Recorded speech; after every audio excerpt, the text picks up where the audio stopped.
Hi friends, ನಿಮ್ಮೆಲ್ಲರಿಗೂ ಕೂಡ ನಿಮ್ಮದೇ ಆಗಿರ್ತಕ್ಕಂಥ ಯೂಟ್ಯೂಬ್ ಚಾನಲ್ ಸ್ಟಡಿ ವಿತ್ ಪರಶುರಾಮ್ಗೆ ಸ್ವಾಗತ ಅಂತ ಹೇಳ್ತಾ ನೀವೆಲ್ಲರೂ ಕೂಡ 8ನೇ ತರಗತಿಯ SA2ದಲ್ಲಿ ದ್ವಿತೀಯ ಸಂಕಲನಾತ್ಮಕ ಮೂಲ್ಯಾಂಕನವನ್ನು ಪರೀಕ್ಷೆಯನ್ನು ಬರಿತಾ ಇದ್ದೀರಿ.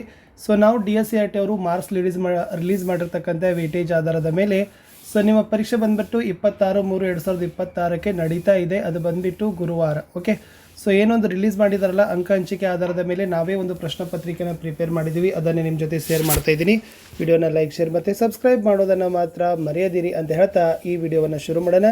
ಇದೇ ಥರದ ಎಲ್ಲ ವಿಷಯಗಳಲ್ಲಿ ನಿಮಗೆ ಪ್ರಾಕ್ಟೀಸ್ ಪೇಪರ್ಸ್ಗಳನ್ನು ಕೊಡ್ತೀವಿ. ಖಂಡಿತವಾಗಿ ಆ ಪ್ರಾಕ್ಟೀಸ್ ಪೇಪರ್ಗಳು ನಿಮಗೆ ವರ್ಕೌಟ್ ಆಗ್ತದೆ, ಹೆಚ್ಚು ಅಂಕಗಳನ್ನು ಗಳಿಸಲಿಕ್ಕೆ ಸಹಾಯವನ್ನು ಮಾಡ್ತಾವೆ. ಹಾಗಾದರೆ ಫಸ್ಟ್ MCQದಲ್ಲಿ ಮೊದಲ ಪ್ರಶ್ನೆ ಕೇಳಿತ್ತು, ಉತ್ತರ ಮೇರೂರು ಶಾಸನ ಇವರ ಕಾಲಕ್ಕೆ ಸಂಬಂಧಿಸಿದೆ ಅಂತ ಕೇಳಿದ್ದಾರೆ. ಸೊ ಉತ್ತರ ಮೇರೂರು ಶಾಸನ ಇದು ಏನಪ್ಪ ಅಂತಂದರೆ ಆಪ್ಷನ್ ಸಿ, ಚೋಳರ ಕಾಲಕ್ಕೆ ಸಂಬಂಧಪಟ್ಟ ಒಂದು ಶಾಸನ. ಪ್ರಶ್ನೆ 2, ರಿಪಬ್ಲಿಕ್ ಕೃತಿಯ ಕರ್ತೃ ಯಾರು? ಸೊ ರಿಪಬ್ಲಿಕ್ ಕೃತಿಯನ್ನು ಬರೆದಿರ್ತಕ್ಕಂಥವ್ರು ಯಾರಪ್ಪ ಅಂದರೆ option C, Plato is the right answer. Aristotle ಬರೆದಿದ್ದು ಪಾಲಿಟಿಕ್ಸ್. ಪ್ರಶ್ನೆ 3, ಔಪಚಾರಿಕ ಶಿಕ್ಷಣ ದೊರೆಯುವ ಸ್ಥಳ ಯಾವುದಾಗಿರ್ತದೆ? ಸೊ ಔಪಚಾರಿಕ ಶಿಕ್ಷಣ ದೊರೆಯತಕ್ಕಂಥ ಸ್ಥಳ ಯಾವುದಪ್ಪ ಅಂದರೆ ಅದೇ ಆಪ್ಷನ್ ಎ, ಶಾಲೆ is the exactly right answer. ಪ್ರಶ್ನೆ 4, ಎಕನಾಮಿಕ್ಸ್ ಎಂಬ ಪದ ಯಾವ ದೇಶ ಭಾಷಾ ಪದವಾಗಿದೆ ಅಂತ ಕೇಳಿದ್ದಾರೆ. ಸೊ ಎಕನಾಮಿಕ್ಸ್ ಅಂತಕ್ಕಂಥ ಪದ ಬಂದುಬಿಟ್ಟು ಅದು ಆಪ್ಷನ್ ಎ, ಗ್ರೀಕ್ ಭಾಷೆಯ ಪದವಾಗಿದೆ ಅನ್ನೋದಿತ್ತು. ಸೊ ಗ್ರೀಕ್ ಅಂತಕ್ಕಂಥದ್ದು exactly right answer. Next one, 5ನೇ ಪ್ರಶ್ನೆ ಕೇಳಿದರು, ನೋಂದಣಿ ಹೊಂದಿದ ಸಂಸ್ಥೆಗಳು ಕನಿಷ್ಠ ಎಷ್ಟು ರೂಪಾಯಿ ಮೀರಿದ ಸಾಲ ವಸೂಲಾತಿಗೆ 3ನೇ ವ್ಯಕ್ತಿ ವಿರುದ್ಧ ನ್ಯಾಯಾಲಯದಲ್ಲಿ ಮೊಕದ್ದಮೆಯನ್ನು ಹೂಡಬಹುದು ಅಂತ ಕೇಳಿದ್ದಾರೆ. ಸೊ 100 ರೂಪಾಯಿ ಅನ್ನೋದು ಅದು ಇತ್ತು. ಸೊ ಅದು ಕೂಡ ನೋಡ್ಕೊಡ್ರಿ. ಇನ್ನು 1 ಮಾರ್ಕರ್ ಪ್ರಶ್ನೆ ಬರೋಣ. 5 ಇದ್ದಾವೆ. ಪ್ರತಿ ಸರಿಯಾದ ಉತ್ತರಕ್ಕೆ 1 ಅಂಕ. 5 ಪ್ರಶ್ನೆ 5 ಅಂಕ. ಎಸ್, ಪ್ರಶ್ನೆ ಇತ್ತು, ಪ್ರಸ್ತುತ ಕರ್ನಾಟಕ ಪಂಚಾಯತ್ ರಾಜ್ ಕಾಯ್ದೆ ಜಾರಿಗೆ ಬಂದ ವರ್ಷ ಯಾವುದು ಅಂತ ಕೇಳಿದ್ದಾರೆ. ಸೊ ಪಂಚಾಯತ್ ರಾಜ್ ಕಾಯ್ದೆ ಜಾರಿಗೆ ಬಂದ ವರ್ಷ ಯಾವುದಪ್ಪ ಅಂದರೆ 1993. 3 ಹಂತಗಳಲ್ಲಿ ಗ್ರಾಮ ಪಂಚಾಯತ್, ತಾಲೂಕಾ ಪಂಚಾಯತ್ ಮತ್ತು ಜಿಲ್ಲಾ ಪಂಚಾಯತ್. ಪ್ರಶ್ನೆ 7, ನಿಮ್ಮ ಸುತ್ತಲಿನ ಸಾಂಸ್ಕೃತಿಕ ವೈವಿಧ್ಯತೆಗೆ ಒಂದು ಉದಾಹರಣೆಯನ್ನು ಕೊಡ್ರಿ ಅಂತ ಕೇಳಿದ್ದಾರೆ. ಸೊ ನೀವು ಬರಿಬೋದು ವಿಭಿನ್ನ ಭಾಷೆಯ ಬಳಕೆ ಅಂತ ಬರೆದ್ರೆ ಆನ್ಸರ್ ಕಂಪ್ಲೀಟ್ ಆಗ್ತದೆ. ಮುಂದಿನ ಪ್ರಶ್ನೆ, ಪಾತ್ರ ಪ್ರಜ್ಞೆ ಅಂದರೆ ಏನು? ವ್ಯಕ್ತಿಯೊಬ್ಬ ತನಗೆ ವಹಿಸಿದ ಪಾತ್ರವನ್ನು ನಿರ್ವಹಿಸೋದಕ್ಕೇ ಪಾತ್ರ ಪ್ರಜ್ಞೆ ಅಂತಲೇ ಕರೆಯೋದು. ಪ್ರಶ್ನೆ 9, ಜ್ವಾಲಾಮುಖಿ ಕುಂಡ ಅಂದರೆ ಏನು? ಆಲಿಕೆಯ ಆಕಾರದ ಜ್ವಾಲಾಮುಖಿಯ ಬಾಯಿಯನ್ನೇ ಜ್ವಾಲಾಮುಖಿಯ ಕುಂಡ ಅಂತ ಕರೆಯೋದು. ಪುನರಫ್ತು ವ್ಯಾಪಾರ ನಡೆಸ್ತಕ್ಕಂಥ ದೇಶಕ್ಕೆ ಒಂದು ಉದಾಹರಣೆಯನ್ನು ಕೊಡ್ರಿ. ಸೊ ಸಿಂಗಾಪುರ್ ಅನ್ನೋದು ಎಕ್ಸಾಕ್ಟ್ಲಿ ರೈಟ್ ಆನ್ಸರ್. ಇನ್ನು 2 ಮಾರ್ಕರ್ ಕ್ವಶನ್. ಟೋಟಲಿ 6 ಪ್ರಶ್ನೆಗಳಿದ್ದಾವೆ. 12 ಅಂಕಗಳನ್ನು ಒಂದು ಕೊಟ್ಟಿತ್ತು. ಹರಪ್ಪದ ನಗರ ಯೋಜನೆ ಹೇಗಿತ್ತು ಅಂತ ಕೇಳಿತ್ತು. ಸೊ ಹರಪ್ಪದಲ್ಲಿ 2 ಅಥವಾ ಹೆಚ್ಚಿನ ಭೂಭಾಗಗಳನ್ನು ಕಾಣ್ಬೋದು. ಪಶ್ಚಿಮ ಭಾಗ ಕಿರಿ ಎತ್ತರದಲ್ಲಿತ್ತು, ಅದನ್ನೇ ಕೋಟೆ ಅಂತಾರೆ. ಪೂರ್ವದ ಭಾಗ ವಿಶಾಲ, ಅದು ತಗ್ಗಿನಲ್ಲಿದೆ, ಅದನ್ನು ಗ್ರಾಮ ಅಂತ ಕರೀತಾರೆ. ಪ್ರತಿಯೊಂದು ಭಾಗದ ಸುತ್ತಲೂ ಸುಟ್ಟ ಇಟ್ಟಿಗೆಗಳ ಗೋಡೆ ಇರ್ತದೆ ಮತ್ತು ಇದರಿಂದ ಗೋಡೆ ಭದ್ರವಾಗಿರ್ತದೆ ಅಂತ ಬರೆದ್ರೆ ಸಾಕು. ಇನ್ನೊಂದು ಪ್ರಶ್ನೆ ಕೇಳಿದ್ರು, ಅದರಲ್ಲೇ 6 ಕ್ವಶನ್ ಇತ್ತು. ಇಂಕಾ ಜನರ ಚಿನ್ನದ ಆಭರಣ ತಯಾರಿಸುವ ಪ್ರತಿಭೆ ಕುರಿತು ಮಾಹಿತಿ ಸಂಗ್ರಹಿಸಿ ಬರೀರಿ. ಇಲ್ಲಿ ಪೆರು ಭಾಗದಲ್ಲಿ ಹೆಚ್ಚು ಅಭಿವೃದ್ಧಿಯನ್ನು ಏನಾಗಿತ್ತಪ್ಪ ಅಂದರೆ ಇದು ಹೊಂದಿತ್ತು. ಎದೆ ಕವಚಗಳನ್ನು ಚಿನ್ನದಲ್ಲಿ ರಚಿಸುತ್ತಿದ್ದರು. ದೇವಾಲಯಗಳಲ್ಲಿ ಸೂರ್ಯನ ಚಿತ್ರಗಳನ್ನು ಚಿನ್ನದಲ್ಲಿ ರಚಿಸ್ತಾ ಇದ್ದರು. ಅರಮನೆಯ ಆಭರಣಗಳನ್ನು ಚಿನ್ನದಲ್ಲಿ ತಯಾರಿಸ್ತಿದ್ರು. ವಿವಿಧ ರೀತಿಯ ಚಿನ್ನದ ಆಭರಣಗಳನ್ನು ತಯಾರಿಸ್ತಿದ್ರು. ಇದು ಚಿನ್ನದ ಆಭರಣ ತಯಾರಿಕೆಯಲ್ಲಿ ಅವರು ಹೊಂದಿದ್ದ ಕಲಾತ್ಮಕತೆಗೆ ಸಾಕ್ಷಿಯಾಗಿದೆ ಅಂತ ಬರೆದ್ರೆ ಸಾಕು. ಇನ್ನು ಬುದ್ಧ ಮತ್ತು ಮಹಾವೀರನ ಬೋಧನೆಗಳಿಂದ ನಿಮ್ಮ ಜೀವನದಲ್ಲಿ ಯಾವ ಮೌಲ್ಯಗಳನ್ನು ಅಳವಡಿಸಿಕೊಳ್ತೀರಿ? ಎಸ್, ಅಹಿಂಸೆ, ಸರಳ ಜೀವನ, ಆತ್ಮಾವಲೋಕನ, ನೈತಿಕ ನಿಯಮಗಳ ಅನುಕರಣೆ, ಸಮಗ್ರತೆ, ಸ್ವಯಂ ಶಿಸ್ತಿನ ಜೀವನಕ್ಕೆ ಮಾರ್ಗದರ್ಶನ, ಸಹಾನುಭೂತಿ, ಸಾಮರಸ್ಯ, ಶಾಂತಿ, ಆಧ್ಯಾತ್ಮಿಕ ಬೆಳವಣಿಗೆಗೆ ಉತ್ತೇಜನ. ಇವೆಲ್ಲವುಗಳನ್ನು ನಾವು ಏನು ಮಾಡ್ಬೋದಪ್ಪ ಅಂದರೆ ಬುದ್ಧ ಮತ್ತು ಮಹಾವೀರನ ಬೋಧನೆಗಳಿಂದ ನಮ್ಮ ಜೀವನದಲ್ಲಿ ಮೌಲ್ಯವನ್ನು ಅಳವಡಿಸಿಕೊಳ್ಳಬಹುದು. ನೆಕ್ಸ್ಟ್, ಸನಾತನ ಧರ್ಮಕ್ಕೆ ಸಂಬಂಧಿಸಿದಂತೆ ವೇದಗಳಲ್ಲಿರುವ ಶಾಂತಿ ಮಂತ್ರವನ್ನು ಶಿಕ್ಷಕರ ಸಹಾಯದಿಂದ ಅರ್ಥೈಸಿಕೊಂಡು ಟಿಪ್ಪಣಿ ಬರೀರಿ ಅಂತ ಕೇಳಿದರು. ಸೊ ಅದರಲ್ಲಿ ಎಲ್ಲರೂ ಸುಖಿಗಳಾಗಿರಲಿ, ಎಲ್ಲ ರೋಗಗಳು ಚಿಂತನೆಗಳಿಂದ ಮುಕ್ತವಾಗಿರಲಿ, ಎಲ್ಲರೂ ಶುಭವನ್ನೇ ಕಾಣುವಂತಾಗಲಿ, ಯಾರೂ ದುಃಖಿತರಾಗದೇ ಇರಲಿ, ಜಗತ್ತಿನ ಸರ್ವರಾಶಿಗಳಿಗೂ ಸದಾ ಸುಖ, ಶಾಂತಿ, ನೆಮ್ಮದಿಗಳು ಇರಲಿ ಅನ್ನೋದು ಈ ಸನಾತನ ಧರ್ಮದ ಶಾಂತಿ ಮಂತ್ರದಲ್ಲಿ ಬರ್ತದೆ.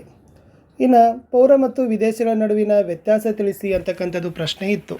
ಸೊ ಪೌರ ಒಂದು ದೇಶದ ಶಾಶ್ವತ ನಿವಾಸಿಯಾಗಿದ್ದು ವಿದೇಶಿಗ ತಾತ್ಕಾಲಿಕ ನಿವಾಸಿ ಅಥವಾ ಪ್ರವಾಸಿಗ. ಪೌರನಿಗೆ ರಾಜಕೀಯ ಹಕ್ಕು ಲಭ್ಯವಿರ್ತದೆ, ವಿದೇಶಿಯರಿಗೆ ಈ ಹಕ್ಕು ಲಭ್ಯವಿಲ್ಲ. ಪೌರ ತನ್ನ ರಾಜ್ಯಕ್ಕೆ ನಿಷ್ಠೆ ತೋರಿಸ್ತಾನೆ, ವಿದೇಶಿಗ ತನ್ನ ರಾಷ್ಟ್ರಕ್ಕೆ ನಿಷ್ಠೆ ತೋರಿಸ್ತಾನೆ.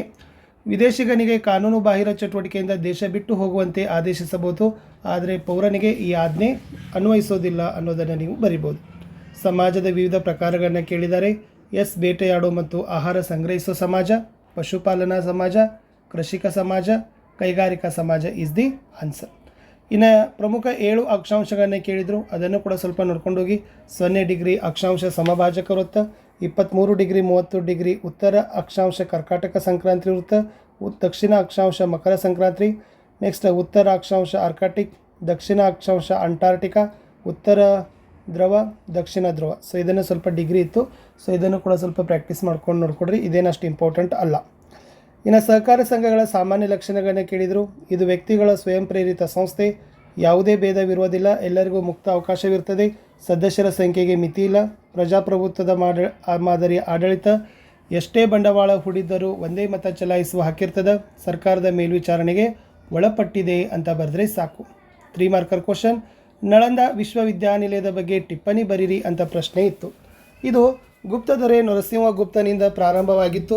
ಹರ್ಷವರ್ಧನನ ಕಾಲದಲ್ಲಿ ವಿಶ್ವವಿಖ್ಯಾತಿ ಪಡೆಯಿತು. ಹರ್ಷವರ್ಧನನ ತಂಗಿ ರಾಜಶ್ರೀ ಇದರ ಕುಲಪತಿಯಾಗಿದ್ದರು. ವಿಶ್ವವಿಖ್ಯಾತ ವಿದ್ವಾಂಸರು ಮತ್ತು ಶಿಕ್ಷಕರು ಕಾರ್ಯನಿರ್ವಹಿಸಿದ್ದಾರೆ. ಉತ್ತಮ ಕಟ್ಟಡವಿದ್ದು 10,000 ವಿದ್ಯಾರ್ಥಿಗಳು ಜ್ಞಾನಾರ್ಜನೆ ಮಾಡಿದರು. ವಿದೇಶಿ ಪ್ರವಾಸಿಗ ಹುಯನ್ ಸಾಂಗ್ ಇಲ್ಲಿ ವಿದ್ಯಾರ್ಥಿಯಾಗಿದ್ದ. ನಂತರ ಶಿಕ್ಷಕನಾಗಿ ಕಾರ್ಯನಿರ್ವಹಿಸಿ ಸಿಯುಕಿ ಗ್ರಂಥ ಬರೆದ. ಈಗಲೂ ವಿಶ್ವದ ಶ್ರೇಷ್ಠ ವಿದ್ಯಾಲಯಗಳಲ್ಲಿ ಒಂದಾಗಿದೆ ಅಂತ ಬರೆದ್ರೆ ಸಾಕು. ಇನ್ನು ಹೊಯ್ಸಳರ ರಾಜ್ಯ ವಿಷ್ಣುವರ್ಧನ ಒಬ್ಬ ಶ್ರೇಷ್ಠ ದೊರೆ, ಈ ಹೇಳಿಕೆಯನ್ನು ಪುಷ್ಟೀಕರಿಸಿ ಅಂತ ಕೊಟ್ಟಿದ್ದರು. ಚೋಳರಿಂದ ಗಂಗವಾಡಿಯನ್ನು ಗೆದ್ದು ತಲಕಾಡುಗೊಂಡ ಎಂಬ ಬಿರುದನ್ನು ಪಡೆದುಕೊಂಡ. ಈ ವಿಜಯದ ನೆನಪಿಗಾಗಿ ತಲಕಾಡಿನಲ್ಲಿ ಕೀರ್ತಿನಾರಾಯಣ ದೇವಾಲಯ, ಬೇಲೂರಿನಲ್ಲಿ ಚೆನ್ನಕೇಶವ ದೇವಾಲಯ ಕಟ್ಟಿದ. ರಾಜ್ಯ ವಿಸ್ತರಿಸಲು ಪ್ರಯತ್ನಿಸಿ ಚಾಲುಕ್ಯರ 6ನೇ ವಿಕ್ರಮಾದಿತ್ಯನಿಂದ ಸೋತ. ರಾಮಾನುಜಾಚಾರ್ಯರು ತಮ್ಮ ವಿಶಿಷ್ಟಾದ್ವೈತ ತತ್ವವನ್ನು ಚೋಳ ರಾಜ್ಯದಲ್ಲಿ ಪ್ರಚಾರ ಮಾಡಲಾಗದೆ ಬಿಟ್ಟಿದೇವನ ಆಶ್ರಯದಲ್ಲಿ ಬಂದು ಕರ್ನಾಟಕದಾದ್ಯಂತ ಪ್ರಚಾರ ಮಾಡಿದರು. ದಂಡನಾಯಕನಾದ ಕೇತುಮಲ್ಲನು ಹಳೆಬೀಡಿನಲ್ಲಿ ಹೊಯ್ಸಳೇಶ್ವರ ಮತ್ತು ಶಾಂತಲೇಶ್ವರ ದೇವಾಲಯ ಕಟ್ಟಿಸ್ತಾರೆ. ಇವರ ಕಾಲದಲ್ಲಿ ಅನೇಕ ಕಡೆ ಜೈನ ಬಸದಿಗಳನ್ನು ಮತ್ತು ಜೈನ ದೇವಾಲಯಗಳು ನಿರ್ಮಾಣವಾದವು ಅಂತ ಬರೆದ್ರೆ ಸಾಕು. ಇನ್ನು ವಾಯುಮಂಡಲದ ರಚನೆ ಕೇಳಿದರು. ಸೊ ಮುಖ್ಯವಾಗಿ ವಾಯುಮಂಡಲದ ಮುಖ್ಯ ಅನಿಲನೇ ನೈಟ್ರೋಜನ್. ಇಲ್ಲಿ ಆಕ್ಸಿಜನ್, ಆರ್ಗಾನ್, ಇಂಗಾಲದ ಡೈಆಕ್ಸೈಡ್ ಕೂಡ ಇರ್ತದೆ. ವಾಯುಮಂಡಲದಲ್ಲಿ 5 ಪದರಗಳಿರ್ತವೆ. ಪರಿವರ್ತನಾ ಮಂಡಲ ಅತ್ಯಂತ ಕೆಳಪದರು. ಇಲ್ಲಿ ಹವಾಮಾನದ ಎಲ್ಲ ಬದಲಾವಣೆಗಳನ್ನು ನಾವು ನೋಡ್ತೀವಿ. ಆಮೇಲೆ ಸಮೋಷ್ಣ ಮಂಡಲ ವಾಯುಗುಣದ 2ನೇ ಮಂಡಲ, 2ನೇ ಪದರು. ಮಧ್ಯಂತರ ಮಂಡಲ ಇದು ವಾಯುಮಂಡಲದ 3ನೇ ಪದರು. ಉಷ್ಣತಾ ಮಂಡಲ ಇದನ್ನು ಅಯಾನು ಮಂಡಲ ಅಂತ ಕರಿತೀವಿ. ಬಾಹ್ಯಮಂಡಲ ಇದು ಲಾಸ್ಟ್ ಅತ್ಯಂತ ಮೇಲಿನ ಪದರ, ಕಡಿಮೆ ಒತ್ತಡ ಇರ್ತದೆ ಅನ್ನೋದನ್ನು ಬರೆದ್ರೆ ಸಾಕು. ಇನ್ನು ಜಾಗತಿಕ ತಾಪಮಾನ ಎಂದರೇನು, ಅದರ ದುಷ್ಪರಿಣಾಮಗಳನ್ನ ಪಟ್ಟಿ ಮಾಡಿರಿ ಅಂತ ಕೊಟ್ಟಿದ್ದರು. ಎಸ್, ಭೂಮಿಯ ತಾಪಮಾನ ದಿನದಿಂದ ದಿನಕ್ಕೆ ಹೆಚ್ಚುತ್ತಿದೆ. ಇತ್ತೀಚಿನ ದಿನಗಳಲ್ಲಿ ಹಲವು ವರ್ಷಗಳಿಂದ ವಾಯುಮಂಡಲದ ತಾಪಮಾನ ಹೆಚ್ಚಾಗಿದೆ. ಇದನ್ನೇ ಜಾಗತಿಕ ತಾಪಮಾನ ಏರಿಕೆ ಅಂತೀವಿ. ಇದರ ದುಷ್ಪರಿಣಾಮ ವಾಯುಮಂಡಲದ ವಲಯಗಳು ಬದಲಾಗ್ತವೆ, ಹಿಮ ನದಿಗಳು ಕರಗ್ತವೆ, ಸಮುದ್ರದ ನೀರಿನ ಮಟ್ಟದ ಹೆಚ್ಚಳ, ಪರಿಸರದ ಅಸಮತೋಲನಕ್ಕೆ ಕಾರಣ, ಹಿಮಾಲಯ, ಆರ್ಕಟಿಕ್ ಮತ್ತು ಅಂಟಾರ್ಟಿಕಾದಲ್ಲಿ ಹಿಮರಾಶಿ ಕರಗ್ತದೆ ಅಂತ ಬರೆದ್ರೆ ಸಾಕು. ಇನ್ನು ಬೇಡಿಕೆ ರಾಷ್ಟ್ರದ ಪ್ರಗತಿಯ ಪ್ರತೀಕ ಸಮರ್ಥಿಸಿರಿ ಅಂತ ಕೊಟ್ಟಿದ್ದರು. ಇದು ಉತ್ಪಾದನಾ ಕ್ಷೇತ್ರದಲ್ಲಿ ಬೇಡಿಕೆ ಪ್ರಭಾವ ಹೆಚ್ಚಿದೆ.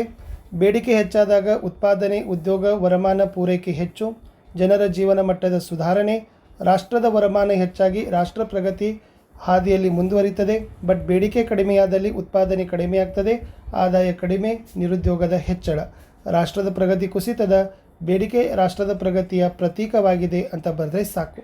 4 ಮಾರ್ಕರಲ್ಲಿ ಪ್ರಜಾಪ್ರಭುತ್ವ ಮಾದರಿ ಸರ್ಕಾರ ಇತರೆ ಮಾದರಿ ಸರ್ಕಾರಗಳಿಗಿಂತ ಉತ್ತಮ ಅಂತ ಕೇಳಿದ್ದಾರೆ. ಸೊ ವೆರಿ ಇಂಪಾರ್ಟೆಂಟ್, ಅದನ್ನು ಕೂಡ ಒಂದು 8 ಪಾಯಿಂಟ್ಸ್ ನೋಡ್ಕೊಡ್ರಿ. ಇನ್ನು ಸಾಗರಗಳ ಸಂರಕ್ಷಣೆ ನಮ್ಮೆಲ್ಲರ ಹೊಣೆ, ಇದು ಕೂಡ ವೆರಿ ವೆರಿ ಇಂಪಾರ್ಟೆಂಟ್ ಇತ್ತು. ಸಾಗರಗಳ ಸಂರಕ್ಷಣೆಗಾಗೆಲ್ಲ ನಾವೆಲ್ಲ ಏನು ಮಾಡ್ತಾ ಇದ್ದೀವಿ ಅನ್ನೋದನ್ನು ಕೊಟ್ಟಿದ್ದಾರೆ, ಇದು ಇಂಪಾರ್ಟೆಂಟ್. ಇನ್ನು ಲಾಸ್ಟ್ ಭಾರತದ ನಕ್ಷೆಯಲ್ಲಿ ನಿಮಗೆ ವಿಂಧ್ಯ ಪರ್ವತದ ಶ್ರೇಣಿ, ಎಲ್ಲೋರ, ಪಟ್ಟದಕಲ್ಲು, ತಂಜಾವೂರುಗಳನ್ನು ಗುರುತಿಸೋದಿತ್ತು, ಅದನ್ನು ಕೂಡ ಕೊಟ್ಟಿದ್ದೀನಿ. ಚೆನ್ನಾಗಿ ಪ್ರಾಕ್ಟೀಸ್ ಮಾಡಿ ಅಂತ ಹೇಳ್ತಾ, ಇದೇ ಥರದ ಪ್ರಾಕ್ಟೀಸ್ ಪೇಪರ್ಗಳು ಬರ್ತವೆ, ಅವುಗಳನ್ನು ನೋಡಿ ಅಂತ ಹೇಳ್ತಾ ವಿಡಿಯೋನ ಲೈಕ್, ಶೇರ್ ಮತ್ತು ಸಬ್ಸ್ಕ್ರೈಬ್ ಮಾಡೋದನ್ನು ಮಾತ್ರ ಮರೆಯದಿರಿ. ಬಾಯ್.